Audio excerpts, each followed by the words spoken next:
Valores que enriquecen el bienestar humano. Éxitos. Hablemos de Venezuela como proveedor petrolero. ¿Cómo estamos? Con Graciela Urdaneta, economista senior de Ecoanalítica con maestría en economía y también, como anunciaba, en política de la energía y el ambiente del Instituto Francés de Petróleo. ¿Cómo está? Bienvenida. Buenas tardes. Hola Gladys, buenas tardes. Muchas gracias por la invitación y saludos a tu audiencia. A ti gracias por dedicarnos estos minutos, porque además, entre otras, por ejemplo, medios como Banca y Negocio reseñan que Venezuela se perfila como jugador clave en el mercado estadounidense de crudo, que el país se escaló hasta el quinto puesto. Eso ya había sido noticia desde junio. Y también ocupa, por ejemplo, la posición 9 como proveedor de India, ¿correcto? Entonces, bueno, las expectativas que tienen ustedes, por ejemplo, como economistas y conocedores de esta materia, y lo importante además que es el tema petrolero todavía para Venezuela, una fuente principal de ingresos. Entonces, ¿qué expectativas tienen ustedes, por ejemplo, con el cambio de gobierno ahora en Estados Unidos? Bueno, Gladys, la verdad es difícil saber porque hay muchas variables en curso, ¿no? Tanto a nivel nacional como en Estados Unidos, pero hasta ahora, según lo que nosotros hemos analizado, nosotros vemos poco probable, al menos en el corto plazo, que haya una revocación, por ejemplo, de las licencias, ¿no?, que ha otorgado la OFAC. Entre otras cosas, bueno, porque estas empresas todavía se encuentran cobrando deuda.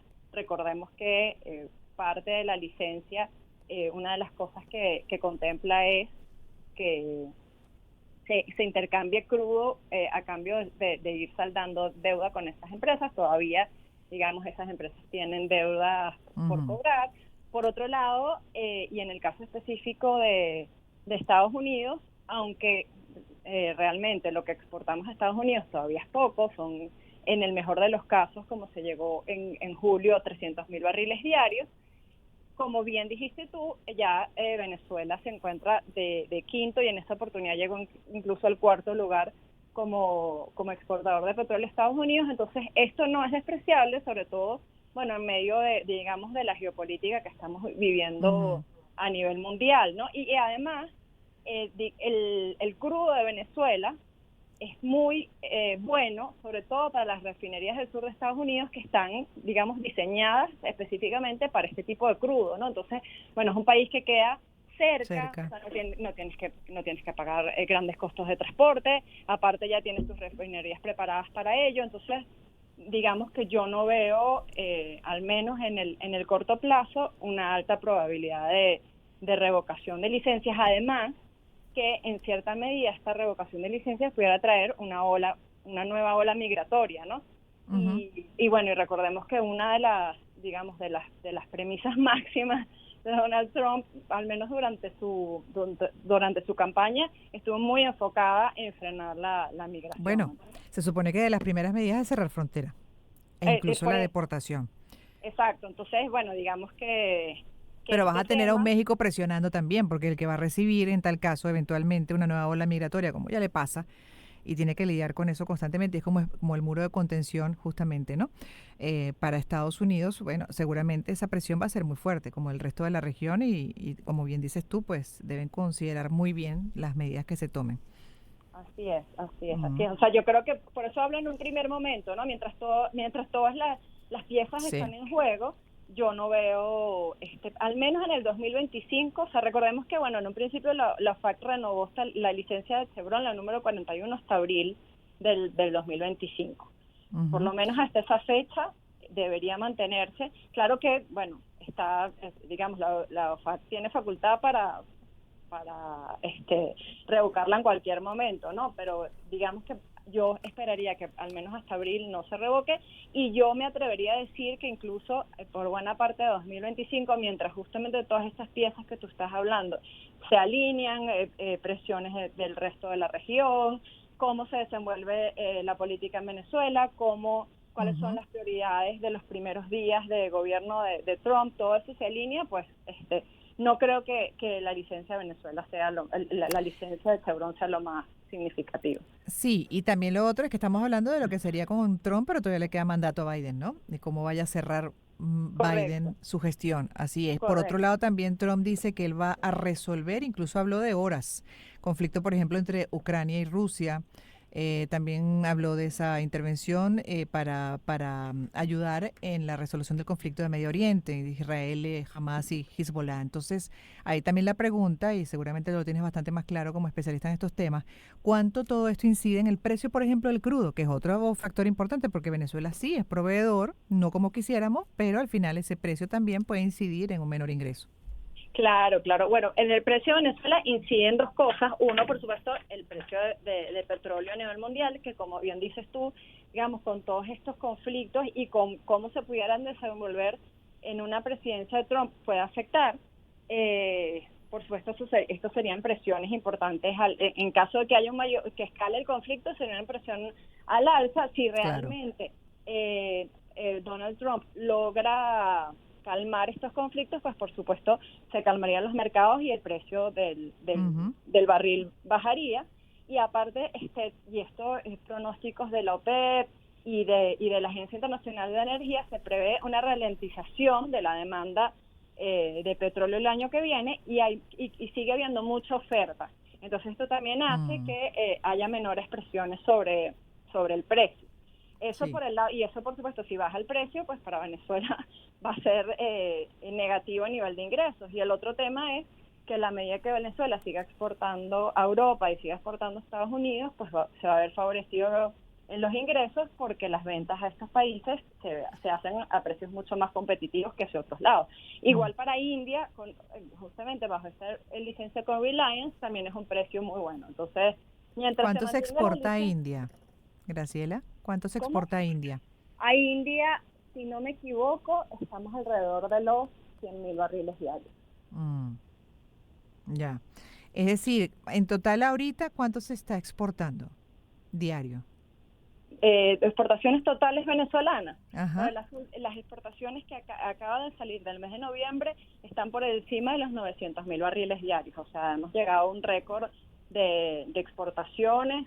El mes de septiembre fue similar.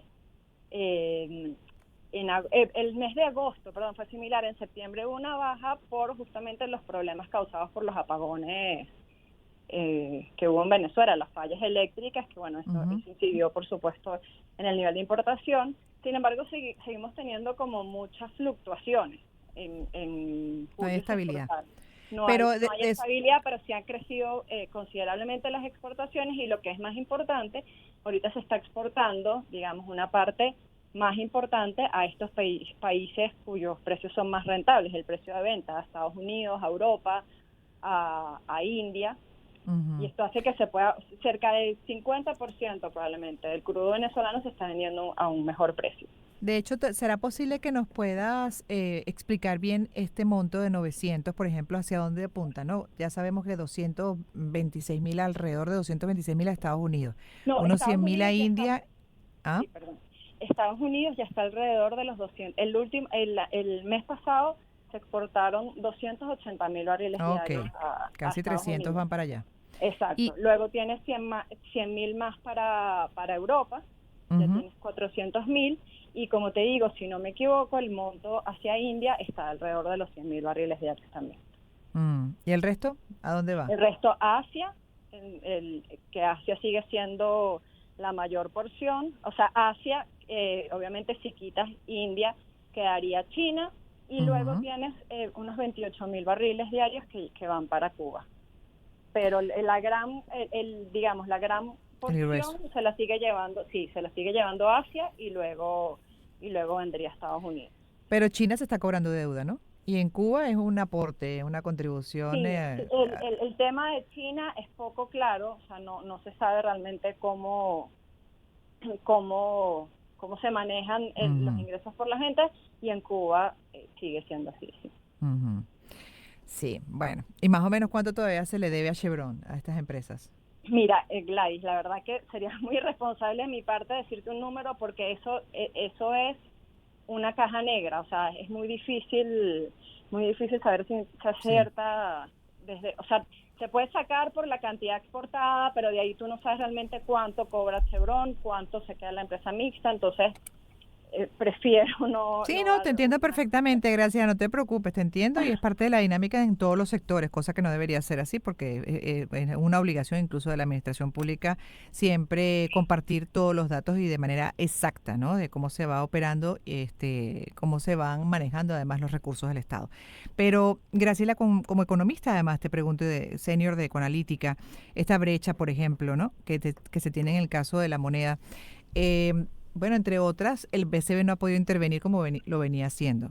Y me gustaría, si es posible, contigo, pues explicar un poco a qué se debe esta situación de las últimas semanas, que por supuesto afecta y mucho la operación interna. Sí, es más que realmente, o sea, como lo estamos viendo ahorita con las exportaciones, el flujo de divisas, o sea, a nivel de oferta, se ha Ujú, mantenido más o menos constante. Por supuesto, con problemas como hubo en septiembre, justamente, bueno, por los problemas de cobro, de las exportaciones, etcétera, pero en general, el nivel de intervención no ha bajado tanto. El problema es que ha aumentado mucho la demanda y también ujú. hay mucho más incertidumbre y esto hace que, digamos, que haya una mayor demanda de divisas y por lo tanto, digamos ya, bueno, eh, la cantidad de las intervenciones, el monto con el que se estaba soliendo intervenir pareciera estar siendo insuficiente para poder satisfacer la demanda y por eso hay esa brecha, ¿no? Sí. ¿Y qué expectativa también tienen ustedes o qué información manejan que se puede estimar para las próximas semanas? Bueno, la verdad, fíjate que ya el tipo de cambio oficial está fluctuando, lo cual Ujú, es muy significativo y mientras se mantenga esa tendencia, digamos que, y sobre todo tomando en cuenta que ya el gobierno eh, cumplió con varios compromisos como pago de bonos, etcétera, pudieran mantenerse las intervenciones al menos hasta el fin de año y si el tipo de cambio oficial sigue, digamos, fluctuando, probablemente se pudiera cortar un poco la brecha, ¿no? mm. ¿Cuáles son las estimaciones para el cierre de este 2024 en el caso de Venezuela, económicamente hablando, de acuerdo a las cifras macroeconómicas? Bueno, nosotros estimamos un crecimiento alrededor del 4%, una inflación que no del Banco Central no superior al 30%. Ujú. Eh, no sé qué más, Mm. qué más te puedo decir. ¿Ese Tipo de crecimiento se cambio, atribuiría a qué?